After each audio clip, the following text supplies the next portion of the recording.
Yeah. Oh yeah. Oh boy. Yeah. Show the merch. merch. Oh yeah. What do you got there, Frank? Oh man, he got all the books. Look at that. Yeah, but Frank, you're not in those books. You're not in those. I'm in Rick, this one. Show your book, Rick. Oh yeah, there we go. It's not my book, but it's the great Ed Gross's book. Best book on the Bond films ever done. 750 pages plus of incredible information from the people who are actually there, and sadly also me. And the shirt. Show them the shirt. Oh, yeah, I got the shirt of all 24 movies up until the latest one. That's awesome. So there you go. Right. Love it. Oh, I pre-ordered this book 2 years ago. And because the film kept delaying, I finally got this book like right after the film opened. So I waited 2 years for this book. Wow. Yeah. Was it worth it? It was worth it. Yes, definitely. Definitely. Oh, right. Man. Well, hey, we're going to have some fun today. That's right. The James Bond experts are here and a casual. That's right. We're hanging out. Just a fan. But yeah, I got the legends here. We got Rick Myers. That's right. Kung Fu Santa himself. That's right. Is here with us. And Sir Vincent Lin. Thank you, brother. That's right. He is back again. And the Master Remaster, Frank Jang. That is right. We are today going to be talking about the entire James Bond filmography. So we're going to be here for 10 hours straight. No. The Jerry Lewis marathon. Marathon. Wait, what do you got there, Rick? Hold that up again. What is that? This was the Warren official authorized magazine of Moonraker, which I was the head writer on. So I got to meet everybody there, including Cubby Broccoli. Awesome. And the Mystery Scene 40th anniversary James Bond issue, which I wrote the secret history of the James Bond films for this magazine. All right. Copy that. All right. We're here to show our love for Mr. Bond. We're going to be talking about the movies. Let's see who's in the house here. The Movie Dojo Army showing up. We got MKF 30 in the house. Brandon, DJ Anubis, Jake Hall, Carlo Coy, Heather, Bob Odin's son. Oh, yeah. They're trickling in to watch us rant and go back in time and have some fun here. But what we're going to do is we're going to start with Dr. No. We're going to go all the way to No Time to Die. And then after that, just for fun, we're going to share our top 10 lists, talk about who our favorite Bond is personally. And I have the voting poll from the public to see who they voted for, which is always fun. And then we're going to have a good time. But before we get started, here's a quick word from our sponsor.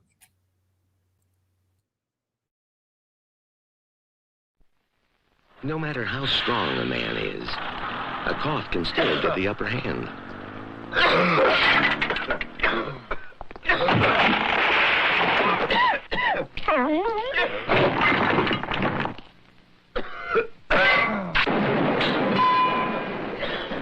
But fortunately, there's Vicks Formula 44, the extra strength cough mixture. Effective as codeine, but not narcotic. Extra strength Formula 44 to help control a cough before it goes on a rampage. Yeah. Wow. Forgot about that one. Yeah. I literally came across that today. I was like, what? And I was like, okay, it's hilarious. We got to play that for everybody. That was good. All right. Let's go ahead and get into it. Let me make a quick opening statement. Sure. I've talked to a lot of Bond fans, and everybody's relationship to the Bond film series is based on the first one they saw. And in my case, I saw Dr. No in the theaters the week it came out, and I've seen everyone in the theaters since then. So my entire relationship with Bond starts from the beginning, goes all the way till today. What is everybody else's first one? Goldfinger. But I saw after when they were showing double features. So I saw Dr. No and From Russia with Love together. Yeah. Oh, wow. Look at that. Yeah. All right. Frank? Moonraker. All right. Copy that. All right. So there it is, Moonraker. All right. So me, I'm going to get a lot of flack, but I'm always honest. You guys know I'm always honest. All right. I'm not shilling here. Okay.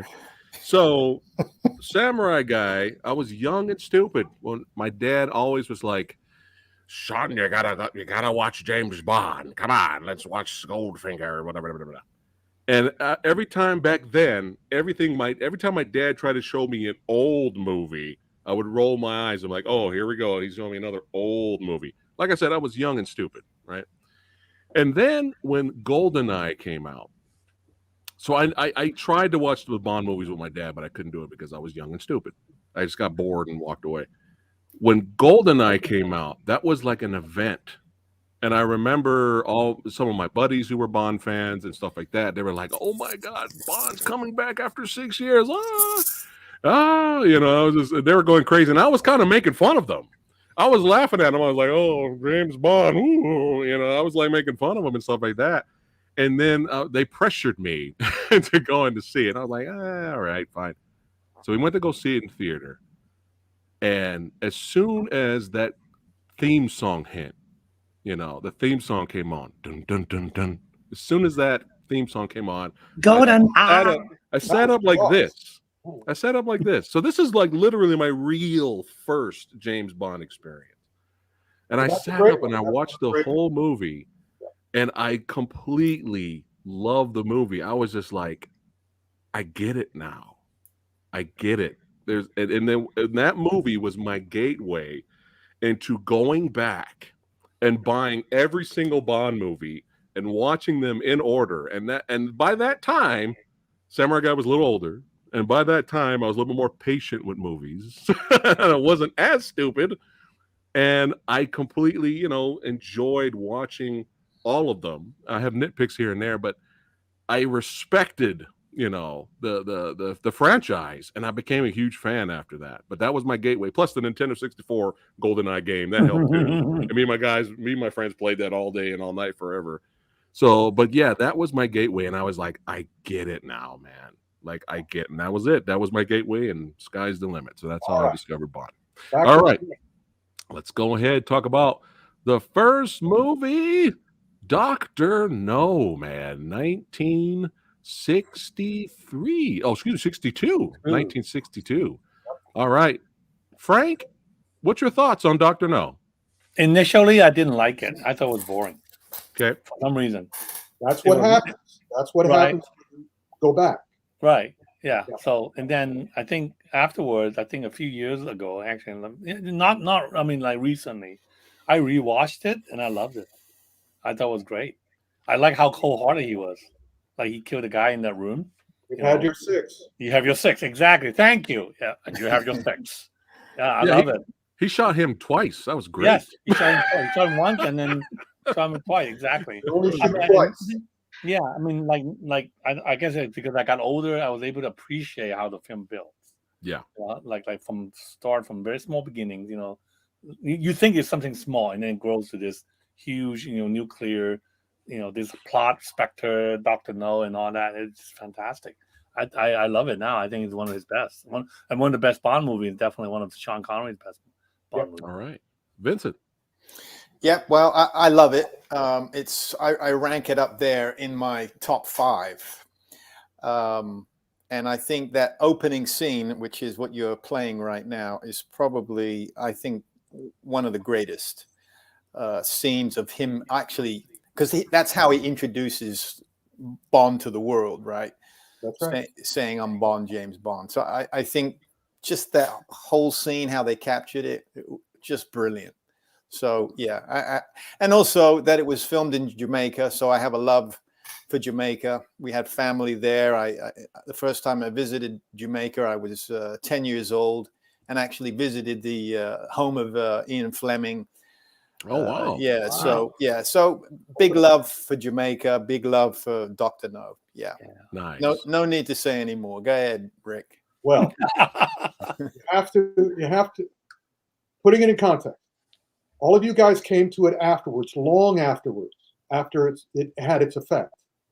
The week I came to it, the week it opened, and I'm telling you, as a person who started watching movies very, very young.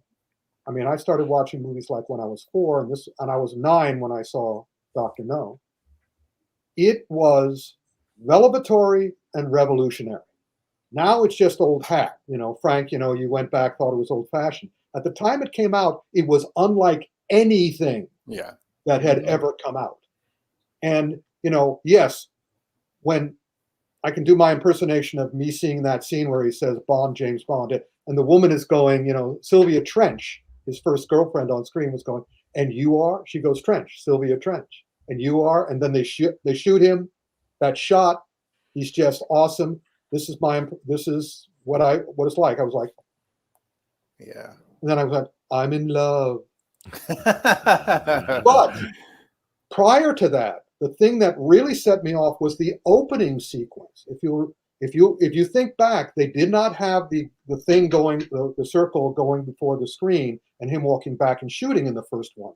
They had this really psychedelic thing going on. And then it segued into the theme of three blind mice done Calypso style. Right. And you have the three blind guys. And I'm sitting there going, this is, like I said, this is unlike anything I've ever seen. And they go to the Secret Service office. There's a handsome English woman sitting there in the pencil skirt and the starched white shirt. And, I'm 9 years old. And I'm like going, oh, that's pretty good. And they shoot her in cold blood. And the bright red blood on her white shirt just changed me. I have never seen anything so violent and perverse. And I still watched a lot of movies. I mean, I was watching Jimmy Cagney movies. I was watching Humphrey Bogart movies. Nothing was this violent.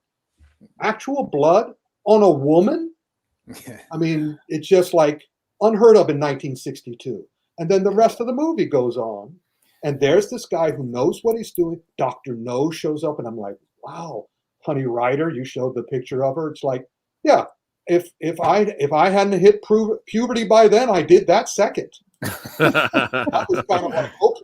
And I left that theater changed. This is what life could be. This is what a hero could be. This is what a movie could be. And I'm telling you guys, there was nothing like it before. Carry on. Wow. One thing. Yeah. My family had relations in that film. Wow. And guess who it is? Have you heard of Byron Lee and the Dragonaires?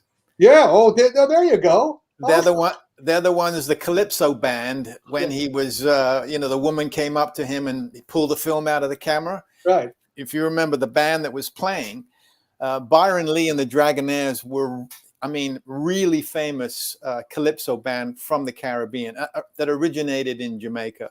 Wow. But we were related to them. Or to Wow. him. Yeah. And by the way, in that scene, when she takes the flashbulb and crushes against Quarrel's face, and he just smiles at her. Again, I'm going, holy crap.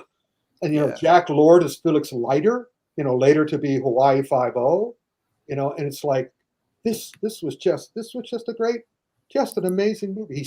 He grabs the guy in the swamp, stabs him in the back in the kidney. Never seen anything like this. I also like how menacing the villain was. And remember the first time we introduced to Dr. No, we only hear his voice. Yeah. Remember when the doctor went to that room and then you hear sit down. It's like that's like wow. Yeah, just think about it. The tarantula. Yeah. Right. You've had your six. Yeah. Just an amazing. And Dr. No himself was awesome. I don't think they played it out as well as they might have, but that's Joseph Wiseman, one of the great Broadway actors, one of the great actors in theater. Mm-hmm. And he's one of the few guys who plays Asian that's not wildly insulting. Right. Yeah.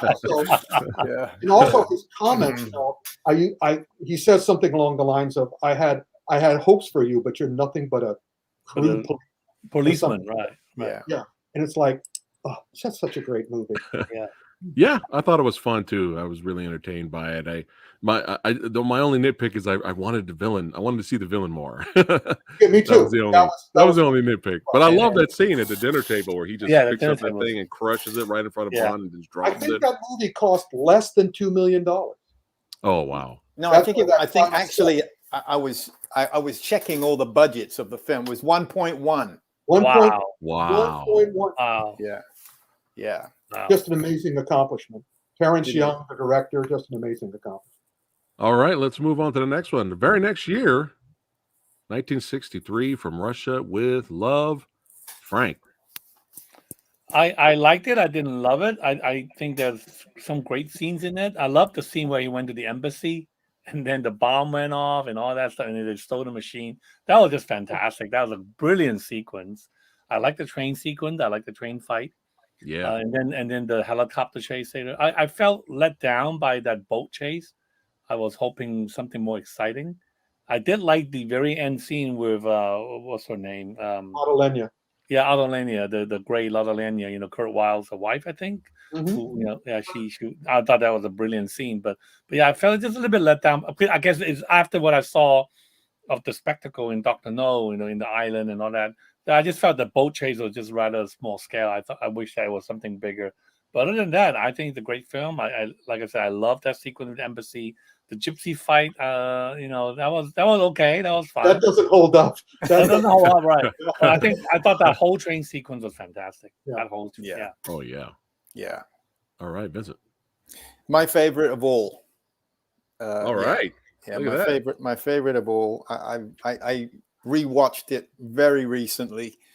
But yeah, it's my favorite. I think it just culminates, especially the Connery playing it. But I think certainly of his films, it's the best. But yeah, for me, I rank it number one. But I won't give it away yet. I know we're supposed to do that at the end. What's It's all right. Spoilers. And of course, the theme song, I think it was by Matt Monroe, if I'm not mistaken. Yeah. Yeah, it just everything in that film was just it was great. What was the budget on it? What was the budget on it? Low? Budget. Yeah, because it's, again, such a good movie for so little money. It was double Dr. No, 2 million. 2 million. Well, there you go. Yeah. All right. Well, I'll always remember my brother and I fell in love with Dr. No first. I ran home. I told my older brother, you got to see this movie.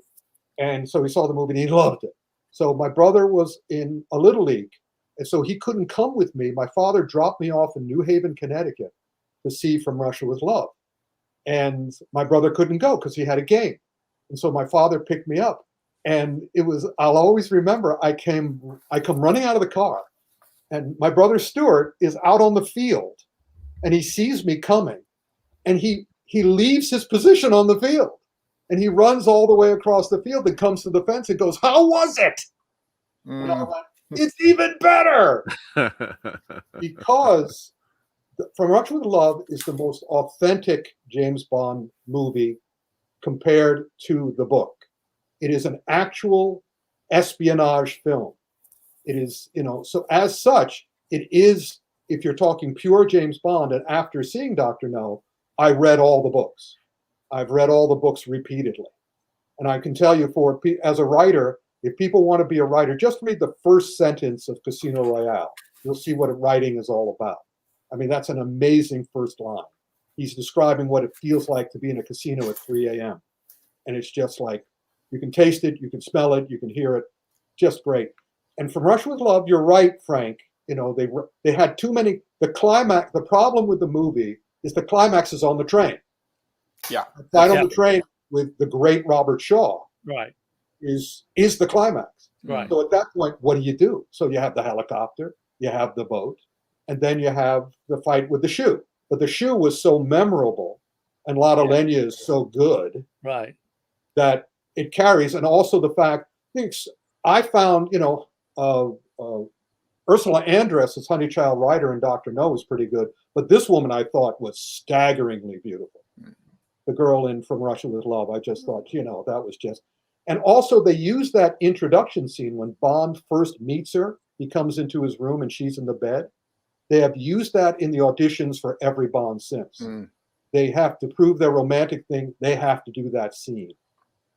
And well, she was a classic beauty. Oh yeah, she was very much. When you look at Ursula, you see this curvaceous, just like yeah. So it's a little different kind of beauty, right?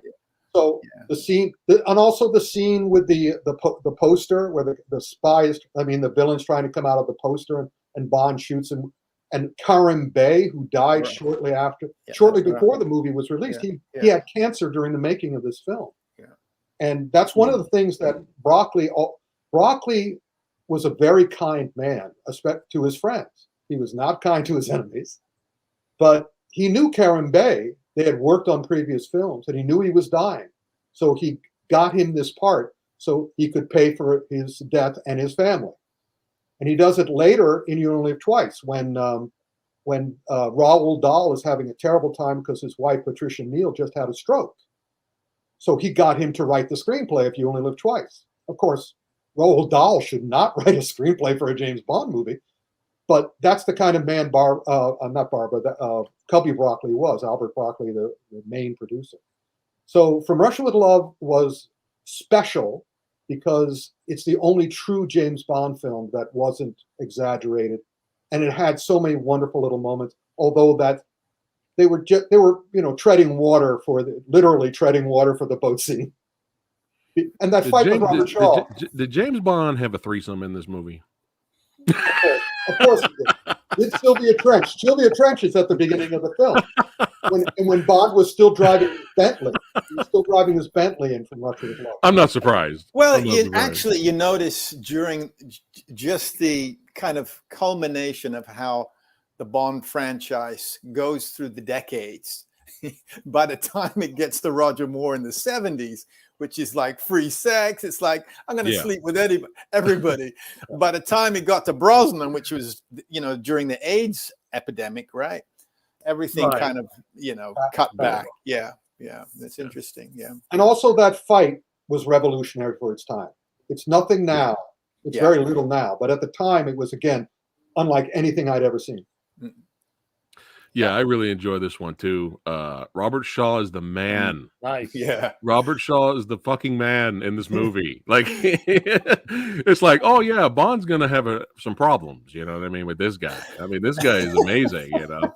This guy is amazing. But yeah, I enjoyed this one too, and I was not expecting that fight. I was not expecting that at all. Or a fight like that when I was watching the movie. And then when they threw down in that train, I was like, this is legit. Like, this is a legit badass fight scene, man. Like, I was like, yo, I was not expecting that at all.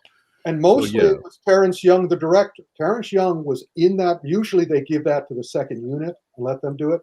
Terrence Young was in that room for the full 48 hours while they were filming that. And his goal was to make a fight scene that Hitchcock would have made. Oh, interesting. And it works. Yeah. All right, 1964. Goldfinger, the big one right here. The big Frank. one. Yeah.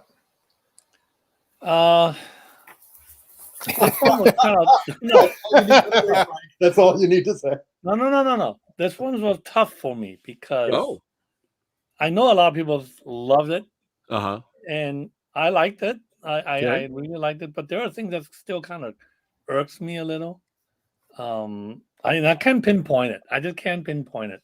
I think there were certain there's certain things in this film that I felt kind of campy. I think it's kind of again hard for me to say. I mean, I have no problem with the film. I think Goldfinger was a great villain. I like the humor in the film. Lots of great lines in the film.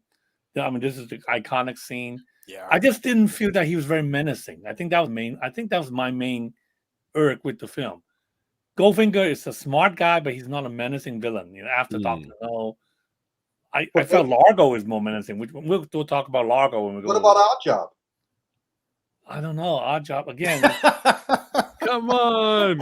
I know. Oddjob, I know everybody loves Oddjob. Oddjob is fine. It's fine. I know. Come on. Boom. I mean, that whole golf scene was lovely. I love that golf scene. I agree with that. The golf scene is perfect. Golf scene was perfect. Yeah. But there's something, it's just something. Again, I didn't feel that Oddjob is a dangerous villain.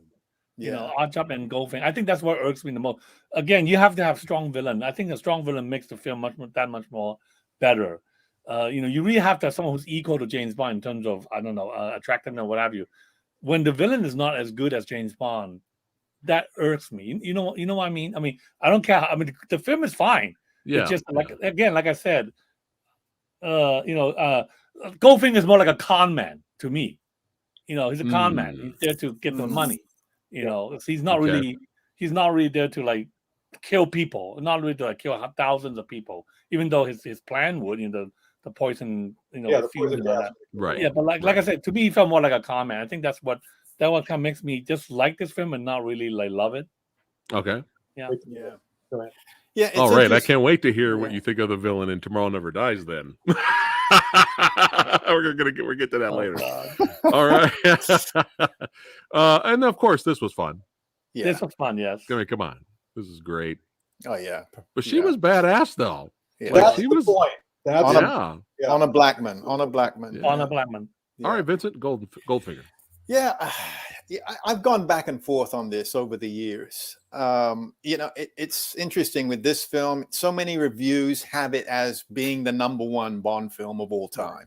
Right. I mean, it's countless reviews. You always see Goldfinger as the #1, which is interesting. I don't put it there, but I've gone back and forth. There's certain things I love about it. Of course, Goldfinger, the theme song, Shirley Bassey is one of the greatest, and she did a number of Bond soundtracks, right? But I go back and forth on this film. So things I love about it, and there's things I just find to be a little hokey and campy. Exactly, So, campy. Okay. Yeah. Well, you'll be happy to know, gentlemen, that Sean Connery agrees with you. Okay, well that's good. Yeah. See, what happened? This was the beginning of Bond mania, and Sean Connery did not understand. He did not like this script. He said, "These are little people. Why am I having a fight with this fat guy? I would beat him in a second." And also, if you look at this movie, and again, Daniel Craig keeps on doing homages to the previous Bond films. Yeah. In Skyfall, he does an homage to Goldfinger. In that, if you watch Goldfinger again, you'll notice that Bond essentially fails at everything. He doesn't really accomplish anything. He's along for the ride on this one. He is there as a very handsome, very personable, very nice guy who keeps on getting captured, who keeps on screwing up, and even if you remember the battle at the end, he's not even the guy who disarms the bomb. The expert comes in and disarms the bomb. Originally it was at 003, and they went, no, if you watch the countdown again, you see it goes beyond 7. But at the end, it still stops on 007 because they went back and filmed that and said, we got to put that in.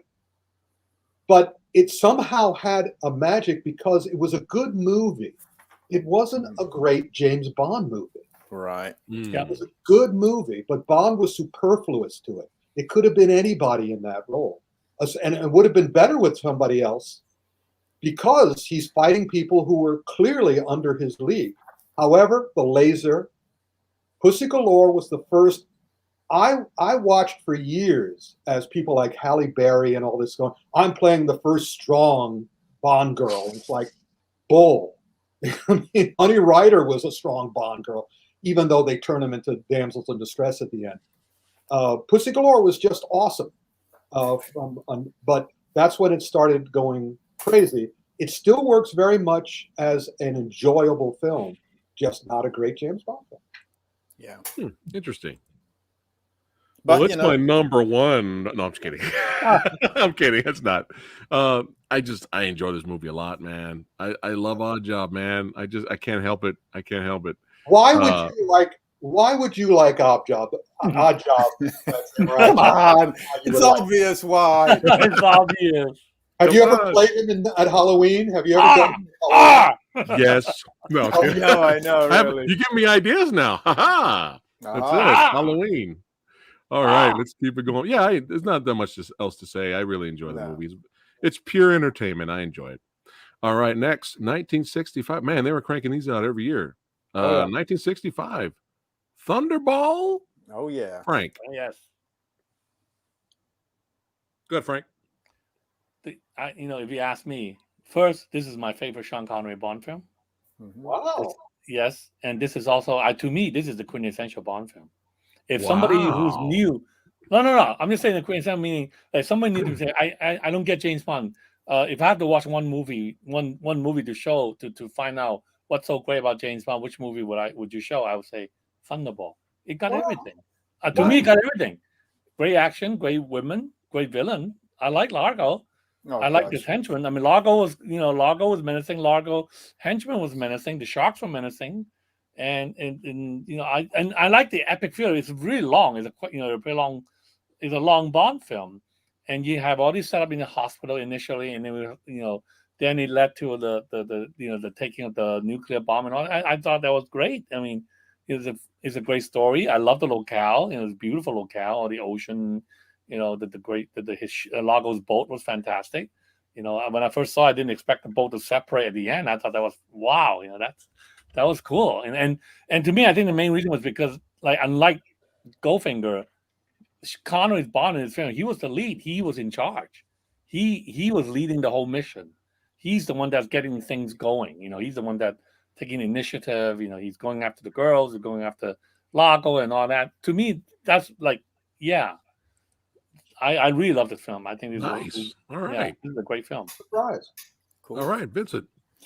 Yeah, I mean, I gotta agree with Frank there. I mean, it is a great film, though there are some serious editing issues with the underwater sequences. You'll notice it, and it's so obvious. One moment he's wearing a blue mask, and it's a black mask, and it's a blue mask. It's like yeah, but and can also, when you go from the budgets of the film, like 1 million for Dr. No, 2 million from Russia with Love, 3 million for Goldfinger, this jumped to nearly 7 million. So the budget was really big. For that time, it was unheard of. And considering it's been one of the most successful Bond movies ever. It made like 142 million then. And it wasn't until Spy Who Loved Me came out that it surpassed it. So yeah, it's been one of the most successful to date. So yeah, nice. All Go right, ahead, Rick. A lot of people who I've talked to have real problems with Thunderball in retrospect when they go back to it, because it seems very long, seems very slow, and the underwater battle at the end. I mean, how are you going to kill a final battle scene? Put it underwater. You can't. They tried so hard to speed it up in some way, but they really couldn't. Although they gave Bond that little motorized tank. Yeah. But even so, when I first saw it, I was already sort of like going, yeah, it's getting a little top heavy here. It's getting a little top heavy. They're trying too hard. Terrence Young, who did the first two, came back for this one, and it was his last one because he said, this has gotten way too big for me. And it's sort of like, it was showing all of that. They were trying too hard. However, it was important for me, unfortunately it was ruined later. This was the first real glimpse at the organization of Spectre.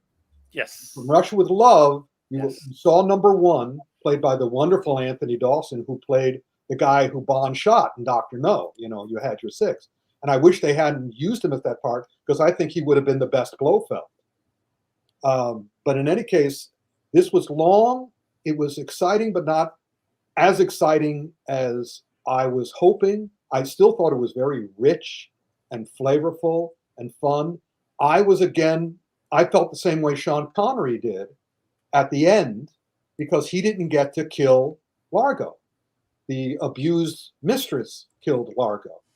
And the look on Sean Connery's face, a look on Bond's face, was sort of reflecting how Connery was feeling, which is, what, you killed him? Come on. Can I do something around here? And also I intrinsically knew that things were going awry behind the scenes. Sean Connery, like you said, they're doing one a year. And Sean Connery is not getting respect from the producers. And he's doing his all. He's getting tired. Yeah. And he feels like he's no longer feels like he's acting anymore. He feels like he's on some kind of machine. So, right. And I think that I kind of I certainly feel that now. At the time, I was just going, "Ooh, more James Bond, yay!" And I love the opening because on Life, the rocket pack, and the opening that Life magazine did a big thing about the opening and his funeral. James Bond is dead. They have the JB on the coffin. Of course, it didn't turn out to be him, but they're going to get to that in the next one. So yeah, a transitional film, and it all falls apart on the next one. When I first watched Thunderball, I enjoyed it. I thought it was very entertaining. It's weird because Rick kind of beat me to the punch, but I was going to say something similar.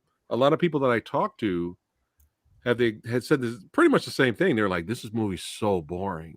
They hate, like they told me they absolutely loathe the underwater battles at the end, and I looked at it differently. I was kind of like, when I saw it, for the first time, I was entertained by the underwater battle at the end because I've never seen that before in terms of so many dudes fighting each other underneath water with harpoons and everything and knives. Like, I've never seen that before. I don't know if I've seen that since, really. Like, that many people underneath fighting. Well, there's a reason you haven't seen it since.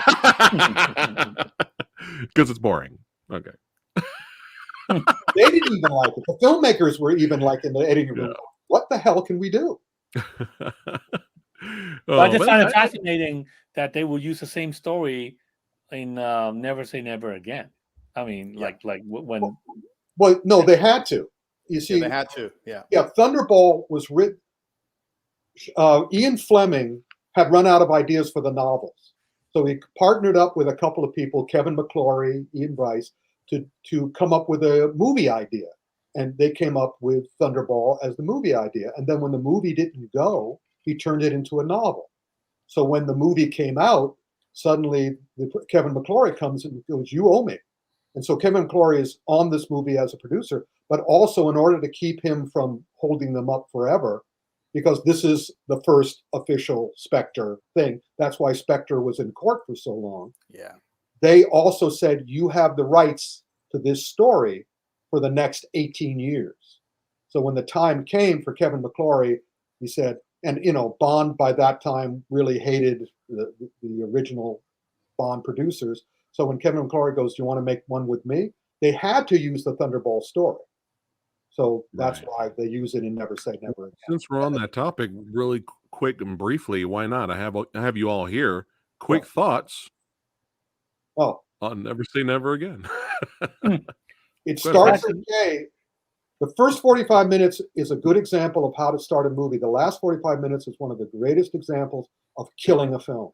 Mr. Bean, what's up? Yeah, there you go. Yeah. You can watch the air go out of that movie in the last. Kim Basinger, come on.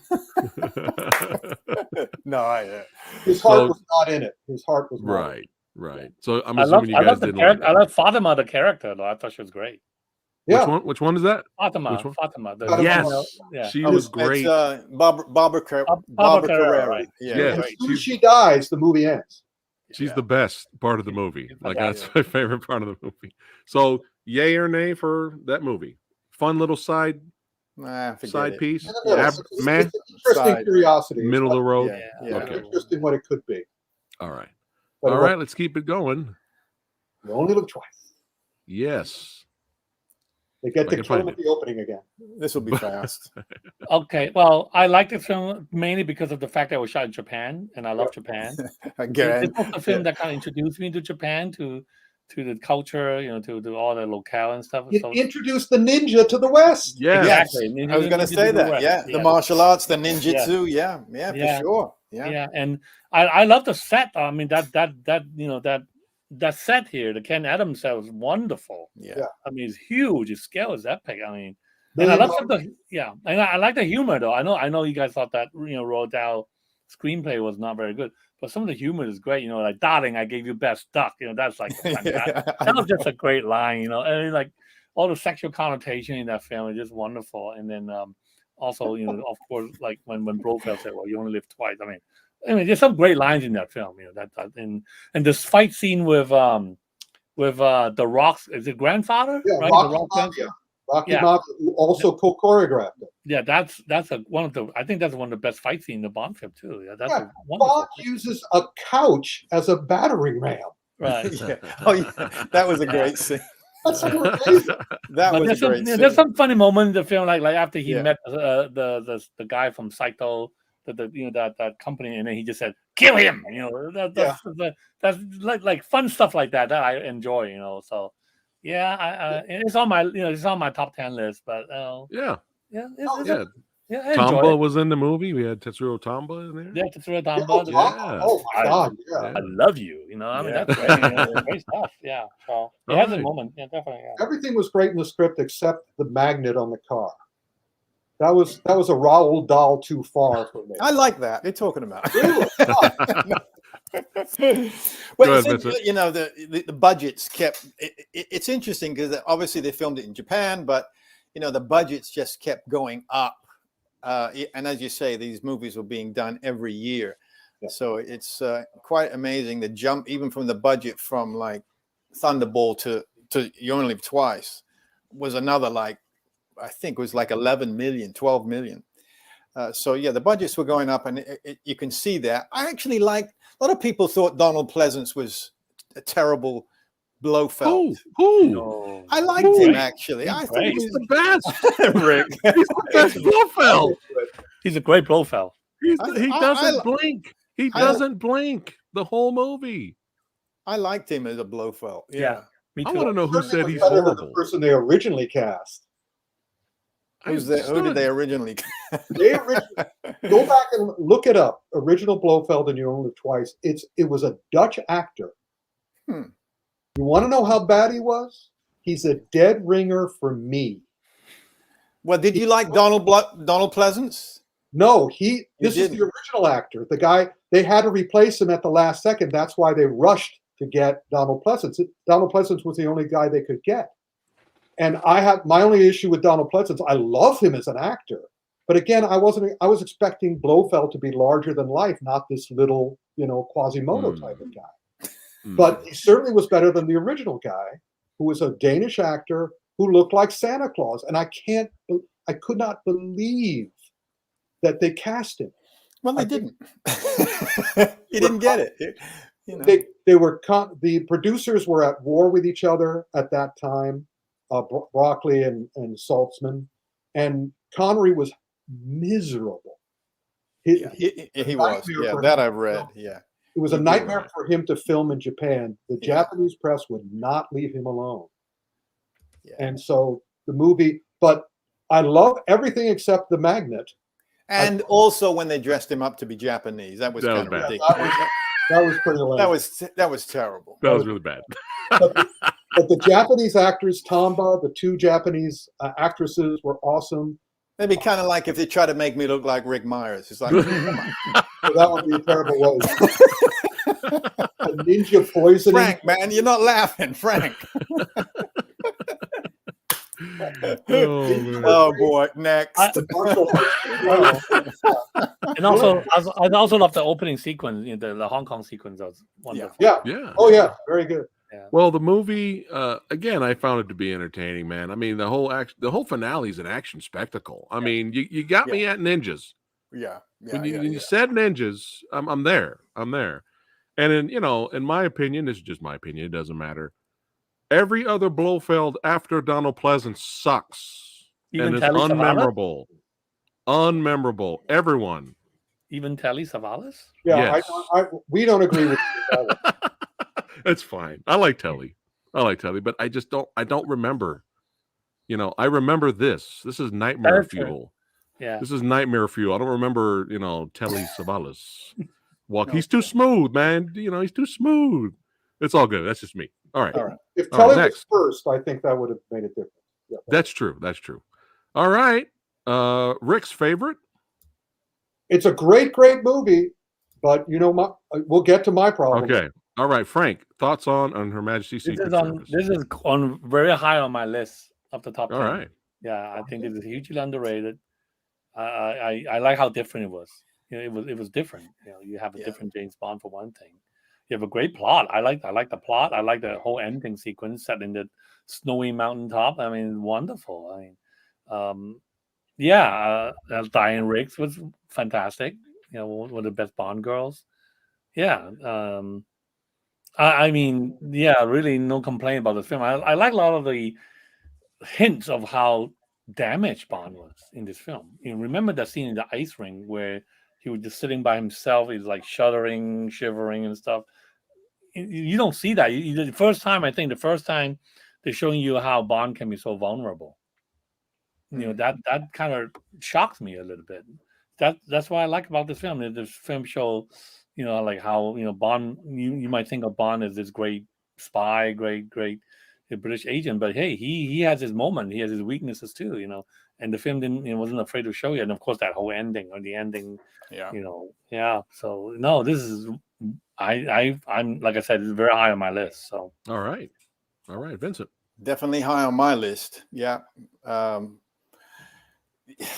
yeah, I love this film. It's one of those you just feel so bad that he never got the opportunity because he self-sabotaged, right? Which is so classic of so many artists, right? Not being an actor. I think the ending scene is probably the best acting he does in the whole film. I love this film a lot. Mm-hmm. It's just when I watch it, I want to punch Lazenby and grab him by his collar, saying, "What the hell did you do, man? You had the chance of a lifetime. Good God!" Yeah. Oh. Well, let me be very clear about this. This is on my top 10 list. It is one of the greatest James Bond movies of all time. It could have been the greatest had they cast an actor. Had they got someone. When I see the other people who were up for that role, all of who were professional actors, all of who were great. I've seen some of the clips of their auditions. To cast a shallow, not at that time talented actor in this film, it's like it has a hollow center. I always say it's the best James Bond movie ever without James Bond in it. And it's still heartbreaking. I will always remember going to the theater to see this. I was so excited about a new James Bond. And as soon as he shows up, I just there's a famous story, there's a very famous detective character called Mike Hammer, Mickey Spillane's Mike Hammer. And they've been always wanting to make a movie of him. And they finally make a movie of My Gun is Quick, which is a great book. And everybody is so excited about going to see it. And it was a famous story that when they showed it for the very first time in New York, and they set it up where, you don't see Mike Hammer. Mike Hammer is running up the stairs, and he's going up to the apartment, and he comes into the apartment, the door opens, and then and there was a loud guy from Brooklyn in the audience goes, "That's Mike Hammer?" That's the way I felt when I saw George Lazenby with his lopsided face and his, to my mind, they said, why did they get this Australian stand-in? Where's Sean Connery? Why did they get the stand-in to do all his scenes? And then you've got to, and I agree, but you also got to give it to Lazenby that he was that cocky and arrogant and sure of himself that he got the part, and obviously from everything I've read, they chose him because of his physicality and how good he was at doing the action. Yes. Yeah. Yes, that's what they say. But at the same time, the producers were at war with each other. And and basically they said, "Oh, just give it to anybody at this point." They didn't care. And so what's his name took over, the director, who also blew his career by casting this guy. Yeah. Because the movie still, no matter what, the film holds well together. Even though it really does. Yeah. But he doesn't hold well together. What can we do? Vincent, do you think he had potential? Yeah, I do. I think of course he did. I no doubt he would have done better. But unfortunately, his arrogance and ego wouldn't have allowed him to get any better. So there you go. Yeah. It's funny because when I went to Dragon Fest several years ago as a convention, martial arts convention and stuff, I walked in. As soon as I walked in, George Lazenby walked out.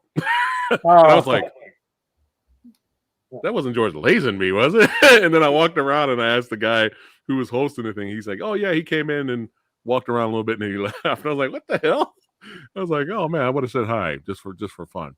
Yeah, so this was a grower on me. When I first saw this, I didn't really like it. I was a little confused. I was like, okay, you're introducing some new guy, but yet you're referencing Sean Connery. What is going on?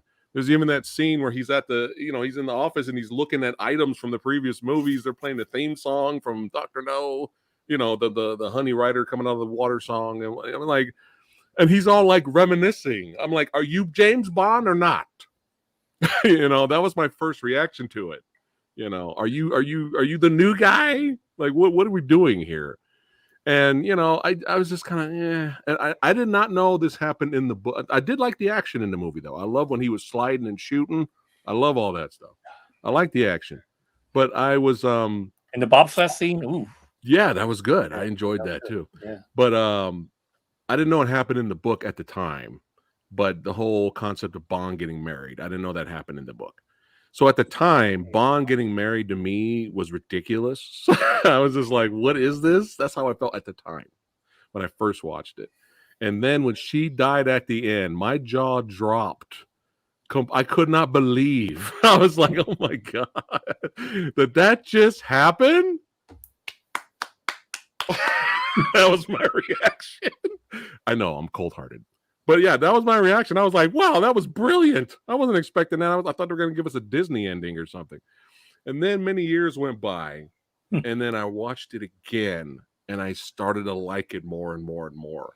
So now I accept it, man. I think it's a very entertaining movie. I like it now. But at first, I was just like, what is happening?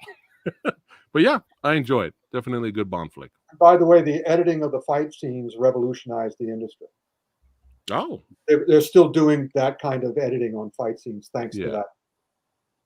All right, copy that. All right, next. Lazenby's gone, so they panicked and went back to Connery, as I see here. All right, Diamonds Are Forever. My first and only Connery. Well, this was my introduction to Sean Connery, because I was the theater that I went to see Octopussy was doing double features. And for whatever reason, they programmed Octopussy with Diamonds Are Forever, and then I found out, wow, that's a Sean Connery film, Bond film. I got to go see it, right? So that was like my one and only time I watched a Connery Bond film in theater. I didn't like it. I thought it was just too terrible. Ridiculous. Yeah, terrible. It was bad. Yeah, I know. You like Bambi and Thumper? Oh. No. I mean, I'm glad I saw. I mean, I like them, but yeah, I like the elevator. The only scene that I really liked was the elevator fight scene. That was great. The tight quarters where they were fighting the elevator. That was good. But other than that, I don't know. I mean, there's a lot of the stereotyping of the two gay characters. That was a little bit. Even back then, that was a little bit too much for me. Like when they get their comeuppance at the end. But yeah. I enjoyed it, but then, this is definitely one of the worst. Yeah, I mean, not just the worst Bond film, but the worst Connery Bond film, I think. Yeah. Oh, without question. No question. Worse than Never Say Never Again? It's like worse than that. Worse than that, yes. When you think about, Never Say Never, how much later it came out, right? Diamonds Are Forever, he got a huge paycheck. So, of course, he came back, but he just... It's like he didn't care. He didn't sleepwalked through it. He sleepwalked through it. He didn't get into shape for it. Whoever was doing his wardrobe, he's got a pink tie that looks like a cravat. I mean, what's up with that? Who did his wardrobe? I mean, I know it's 1970, but come on. I'm about to tell you what's up with that. Well, I know what's up with that, but it's like the story of this movie is a total tragedy for Bond fans. It's terrible. I was excited that Connery was coming back because he would set things right. He would get revenge for Tracy. He comes back 20 pounds overweight. His wig is bad. The first scene you see him in is, not the first scene. Well, he's in that terrible outfit, dumpy outfit the first time you do see him. Later, when he's with M, he is wearing a rolled turtleneck and a tweed jacket that's too short. And even by then, I knew that when that kind of costuming and lighting and makeup makes the actor look bad, that usually means that the crew hates the actor. But in this case, I even then figured there was more to it. And I've been doing research on it ever since. And by this time, what year was this? 70. 71. So I hadn't 70. all the guys 71. 71. Years later, 71, yeah. when I went to Pinewood Studios, went on the 007 stage, I was on, the set of Superman in 79. I met all these guys who worked on it, and I asked them specifically, what the F happened here? And they said, the producers had treated Sean Connery terribly. Sean Connery would have stayed for On Her Majesty's Secret Service if they made him a partner, the way they would ultimately make Daniel Craig a partner. But they said, no way, you're just an actor. We can replace you. And so Connery left. So when they had to come crawling back to Connery to save the series, Connery said, okay, now I have all the power. And he doesn't tell them this, but it's obvious to all the crew members who worked with him on this thing that he decided that he was going to perform aversion therapy on the audience. He was going to cut his identification with James Bond. And he was going to do it by looking bad, acting bad, being a bastard. I mean, he's an arrogant, selfish bastard throughout this movie in terrible outfits who slaughters two gay guys at the end. It's kind of a shame because when you think, right, it's like they brought back Guy Hamilton to direct him from Goldfinger. Yeah. Again, so, Sean Connery did, because having worked with him on Goldfinger, he knew that Guy Hamilton would cave. Yeah, that's a shame. To his wishes. Because Guy Hamilton, again, you mentioned that he got a big paycheck, which he gave every cent to charity. That's right. Yeah, he just wanted to get money from them. Yeah. He didn't want it for himself. He wanted to make them pay for how they treated him. Yeah, which he said in many interviews. Yeah, about broccoli. Yeah, but for Bond fans who weren't aware of this kind of adversarial relationship, On Her Majesty's Secret Service was great, but Diamonds Are Forever was a travesty and a tragedy to me. Yeah, it's the worst James Bond film with James Bond in it. Worse than Die Another Day? Yeah, because... Are you sure? We'll get to Die Another Day. Okay. The Batman and Robin of the series? Okay. Right. Okay. Yeah, so it's James Bond's back and it's a wacky adventure. We're getting wacky. This is literally the only thing. Every time I think about this movie, this is the only fight. That's the only thing I instantly forget what I've just watched, except for the fight. Yeah, that's all I forget. I honestly don't even remember it now. I can't really even talk about it. So there you go. That's my assessment of the movie. Probably the only other memorable thing is the car chase scene where he's in the Ford Mach 1. Oh yeah. Okay. Yeah. Okay. That and yeah. I like Plenty O'Toole. Yeah. Yeah, of course. That's a bonus. Named after your father, perhaps? Yeah. Yeah. I'm Plenty. Of course you are. All right. Next one. Oof. Oh, yeah, here we go. Oh. All right. Live and Let Die. We're restarting again. We're starting over, rebooting it, kind of. The only thing I like about the film, the only thing I like about the film was the theme song. I was going to say that the song. Yeah. The song is one of the best. But that whole film, I don't know. It's almost like the delivery shot it in a way that looks cheap. Yep. Was it to imitate a blaxploitation film? Is that why they shot it like the way that? That's what was popular around that time, right? So the way they shot it is just like a blaxploitation film, and it makes it look cheap. And I don't know. I just this was one of my least favorite Bond. I hardly rewatch this film. So Yeah. that's This all I was can a say rough about that. Yeah. Well, they started keeping the budgets down on this, the one previous, and the next few. I mean, much less than back when they did Live and Let Die. I mean, not Live and Let Die, but You Only Live Twice. You Only Live Twice. Yeah. The budgets had come way down. So What did you guys think of Roger Moore when you first saw him? Oh, the way they introduced him was shameful. yeah, it was like seeing the Saint.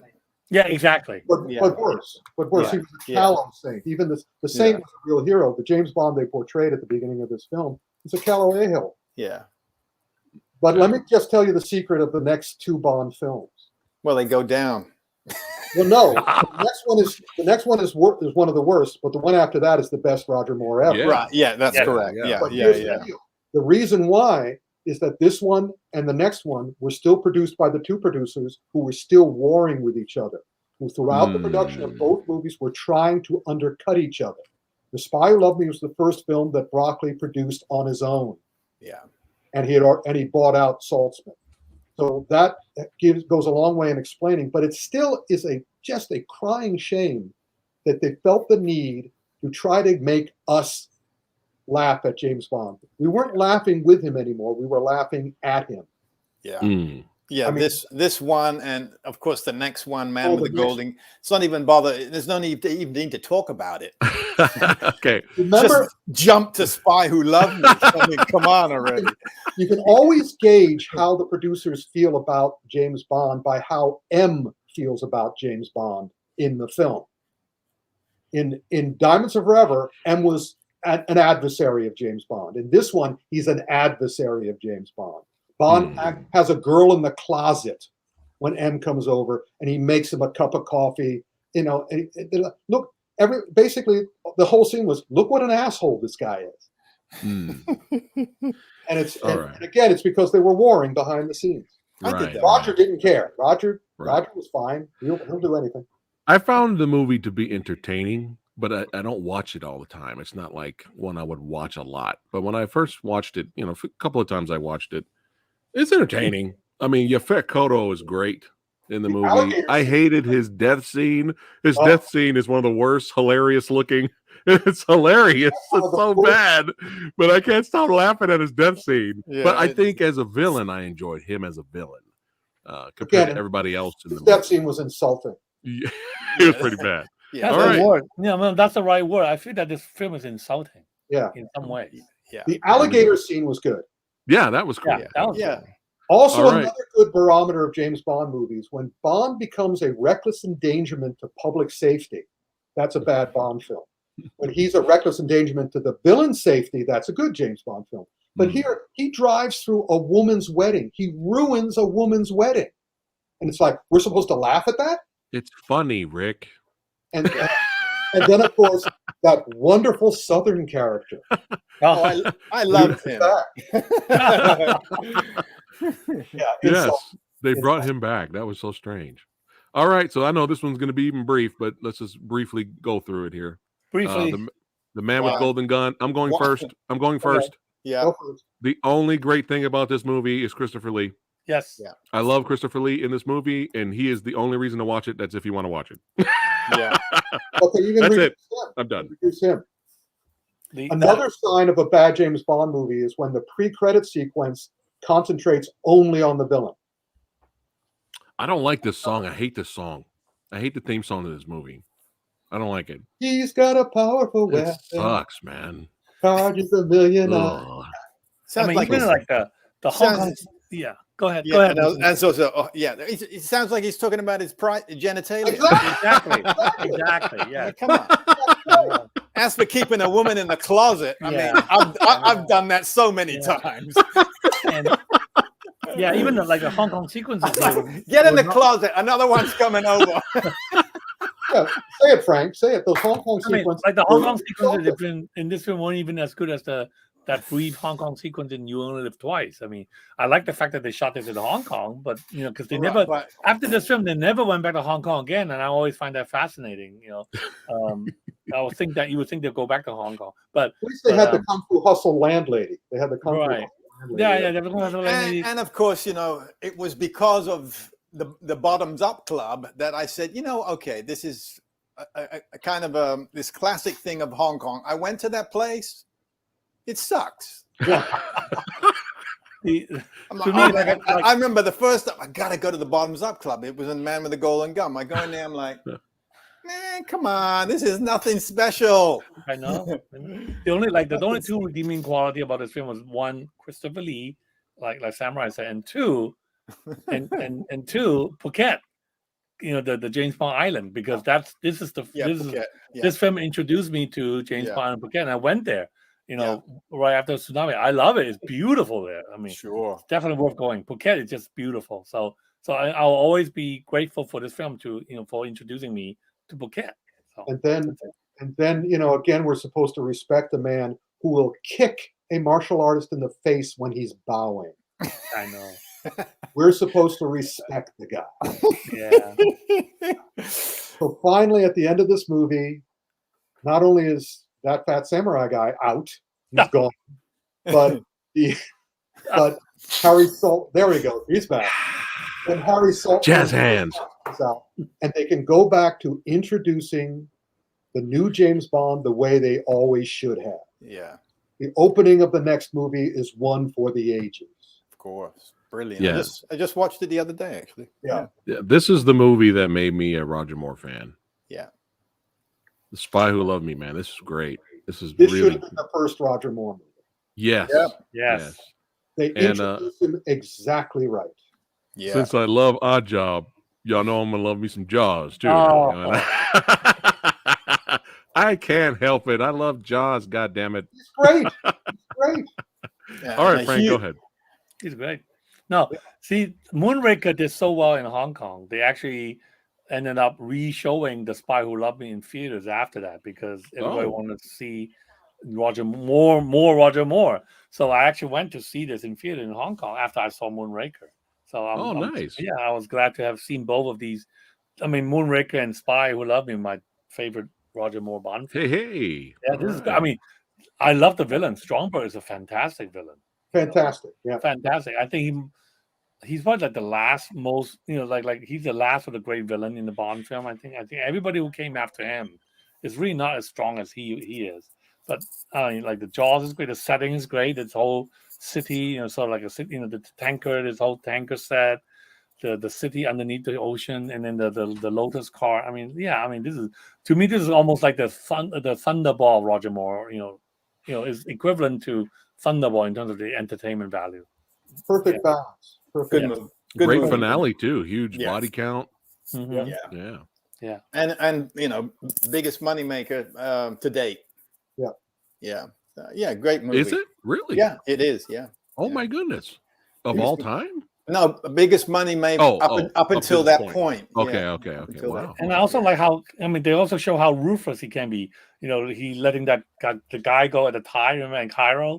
He just let him go. What a helpful chap. I know, was a wonderful chap. I mean, he would just kill anybody just like that. Like he got the information, he kills him. Actually, that guy Reed was a famous, well-known wrestler in Britain. Yeah. He always used to come into my father's store to buy fabric because he never could find a suit that fit him because he was so wide.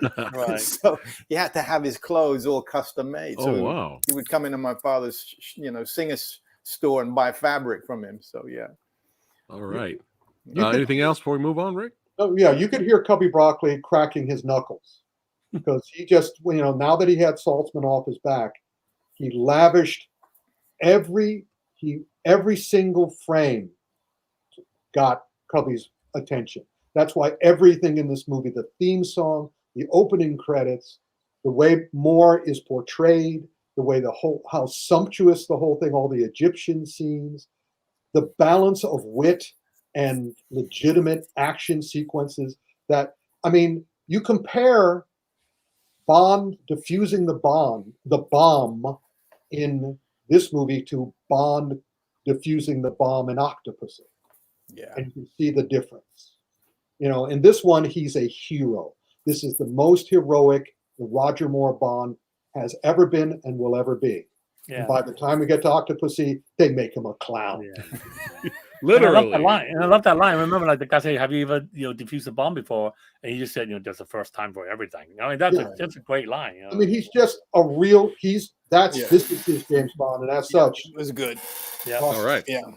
All right. So before I actually watched Moonraker for the first time, I remember a lot of people told me this is one of the worst Bond films in the history of Bond movies. No way. And Star Wars was a big thing. It was popular. So, hey, let's go sci-fi, right? Yeah.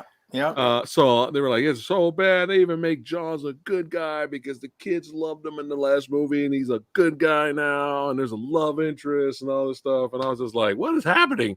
So I went in with like zero expectation, expecting to watch a piece of garbage. I couldn't stop smiling watching this movie, man.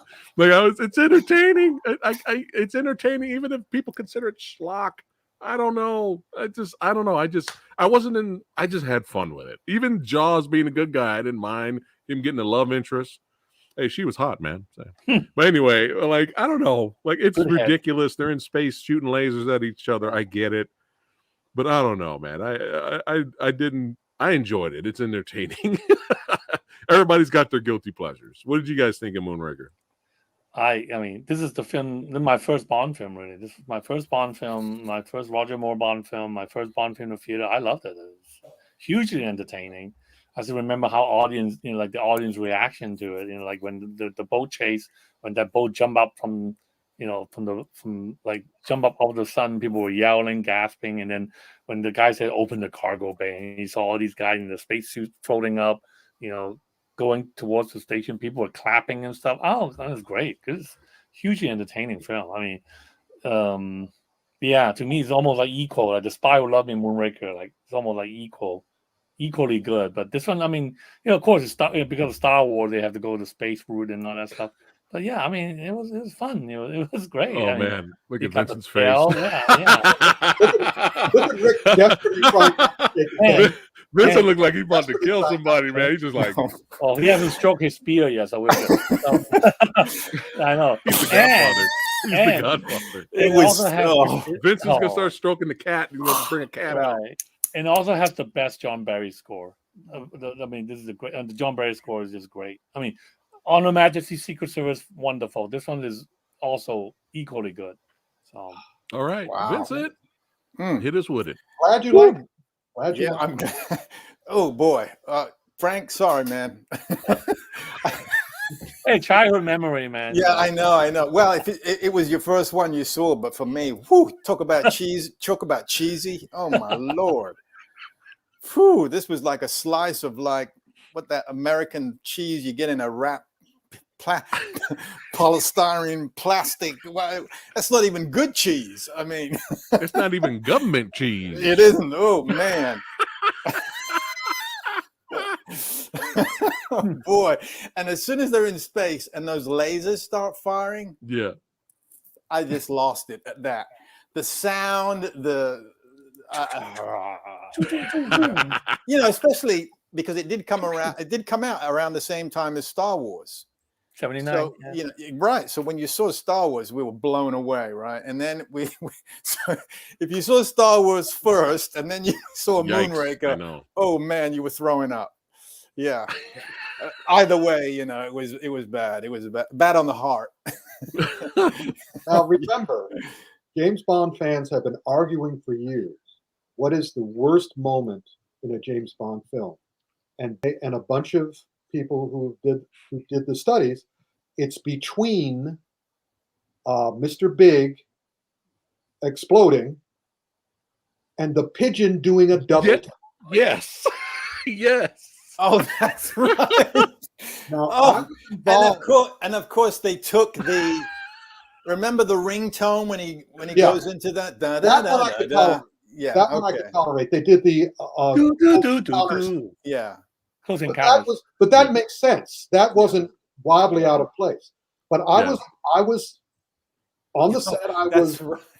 I asked Cubby Broccoli. I was saying the double take. Look, I don't mind humor from within the film. So the Close Encounters theme makes a certain amount of sense. A scientist might find that funny that he would do code.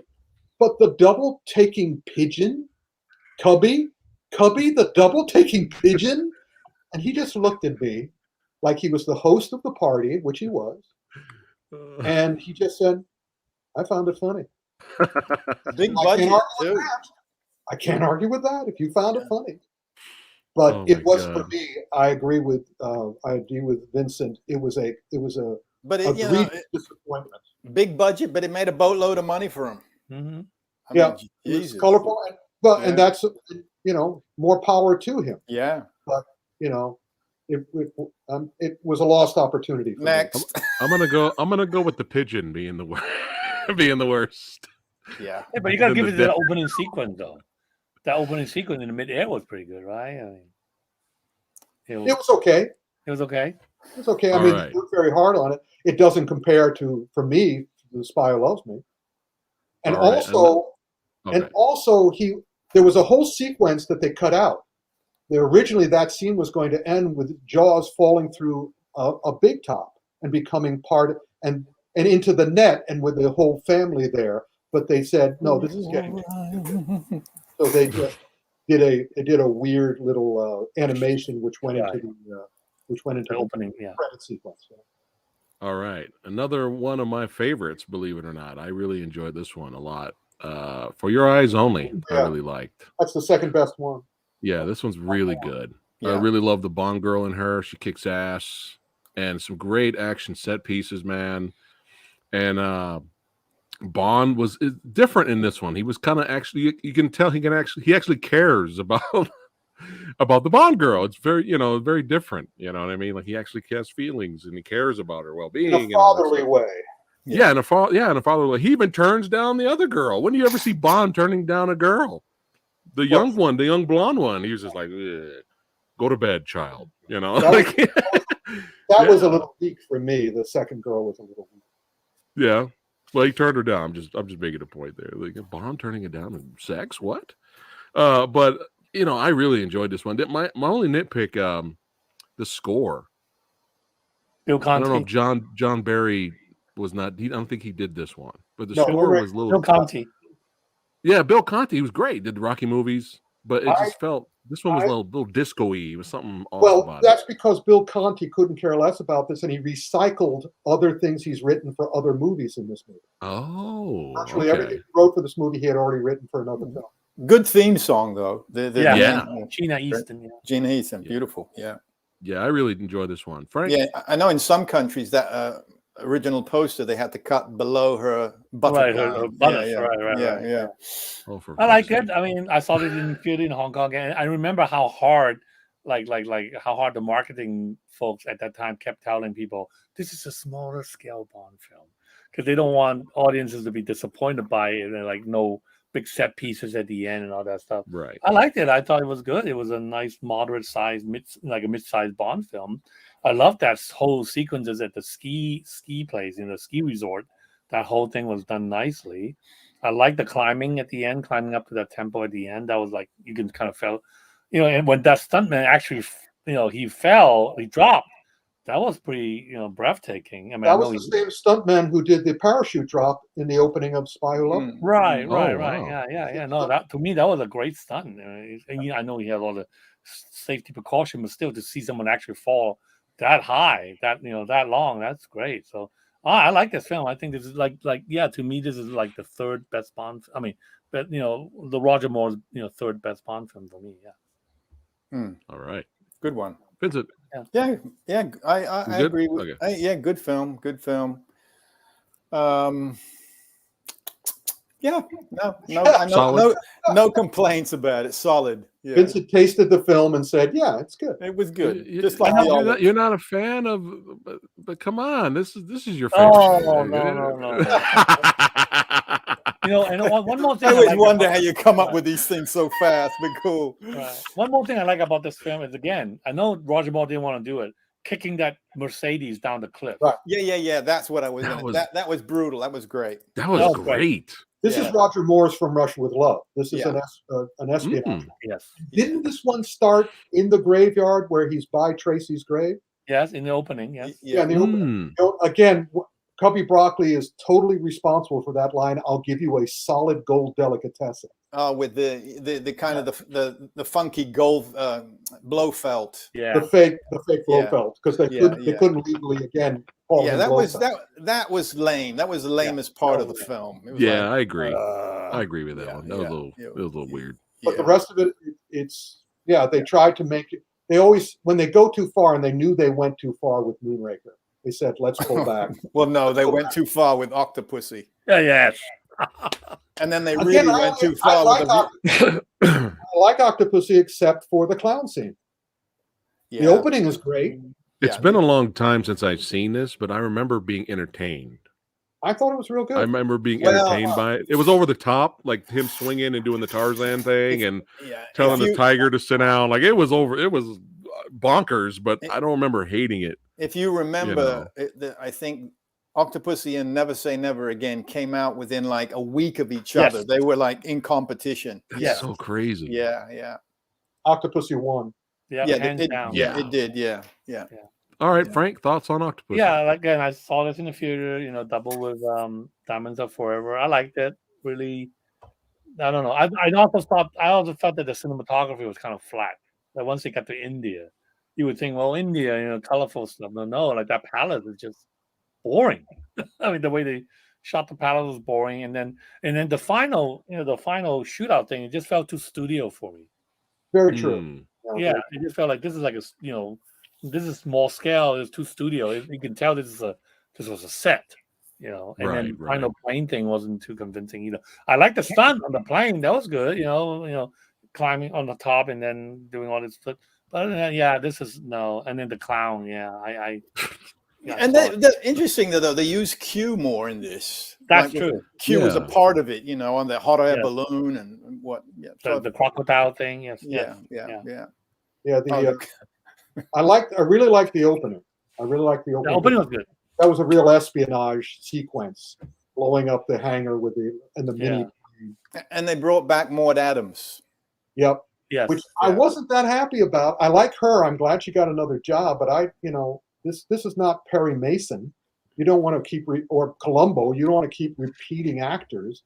I saw her already. What do you think? Remember her from the other film? And she died too. Yeah, in the other film. The Man with the Golden Gun. So it's an okay Bond film. It's certainly not as bad as the next couple. I like what we're this is going by a little faster when we all just jump in and give our thoughts. So let's do that instead of me naming who to talk to. Who talks next? We just jump in. All right, here we go. Oh man, A View to a Kill. Oh dear. This, Christopher Walken. Did you guys feel like he phoned it in? I love Christopher Walken, but I felt like he was just, I'm here. I'm a bad guy. All right. It was supposed to be. Oh, really? I couldn't get, and David Bowie went, no. Said, well, who's like David Bowie? And again, Walken would take the money. Christopher Walken's death in the movie was hilarious, though. Like it was really funny. His death. I don't hate this movie, but it's just more so old. He was not struggling, man. He was too old to do this. Yeah, he was like I think 58. Yeah. Oh my God. Yeah. And I'm trying to remember it's in the book again, but I'm trying to remember they had already cast another James Bond, and he, there's a couple of people throughout their careers that more just kept coming back. Huh. Yeah. And Tanya Roberts is almost like his daughter than the girlfriend in the film. Right. Poor Tanya. What did you think of bringing in Patrick McNee, right, from Avengers, and then killing him ignominiously? I mean, he looked terrible. Yeah, it was bad. What did you think of Grace Jones? I didn't. She could have been great, but again, they treated her poorly.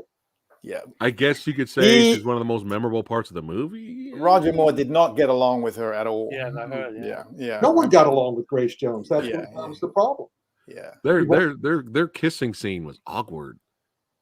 It was so awkward when you watch the movie. It's like, oh no, what's something's not right. Yeah, you notice throughout the entire movie, James Bond is a reckless endangerment to public safety. Yeah. But did you spot Dolph Lundgren in the movie? Yes. I was cracking up. I was like, oh shit, it's Dolph. I think they were dating at the time.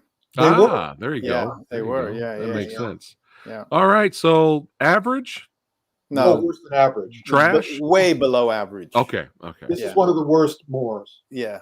The All Duran right, here Duran we go. song was good. The Duran Duran song I liked. So Yeah. Yeah. Solid.